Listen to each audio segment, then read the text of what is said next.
Bonjour à tous et bienvenue dans cette nouvelle capsule vidéo. Aujourd'hui, nous allons voir ensemble comment passer un élément qui est en arrière-plan en avant-plan.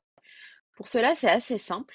Il faut sélectionner n'importe quel élément dans la planche de travail et ensuite chercher le bouton position.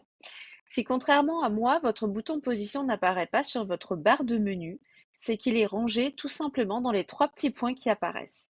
Cela signifie juste que votre fenêtre d'affichage est trop petite pour afficher la totalité de la barre. Et donc, Canva choisit de le ranger dans une option supplémentaire, les trois petits points qui s'appellent plus. On clique sur position et on arrive Il est sur 12 l'onglet heures. organiser.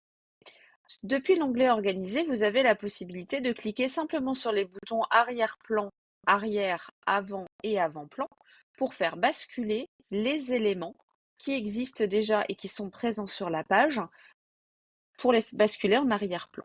Donc si je clique maintenant sur arrière, j'ai la deuxième image qui apparaît entièrement et pour laquelle on voyait uniquement le petit sac du Père Noël. Donc là, le Père Noël apparaît clairement sur ma photo, dépasse même un petit peu, mais c'est l'effet voulu.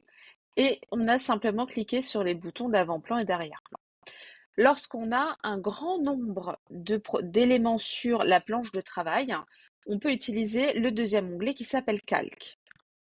Calque permet de déplacer et de sélectionner facilement des éléments qui sont cachés en arrière-plan et pour lesquels on n'a pas accès directement.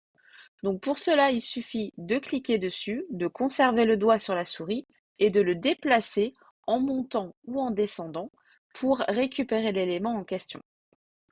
Pour modifier un élément qui était en arrière-plan, il est nécessaire de le mettre en avant-plan. Sinon, vous n'aurez pas accès et vous ne pourrez pas cliquer dessus pour le corriger, le modifier ou éventuellement retirer l'arrière-plan.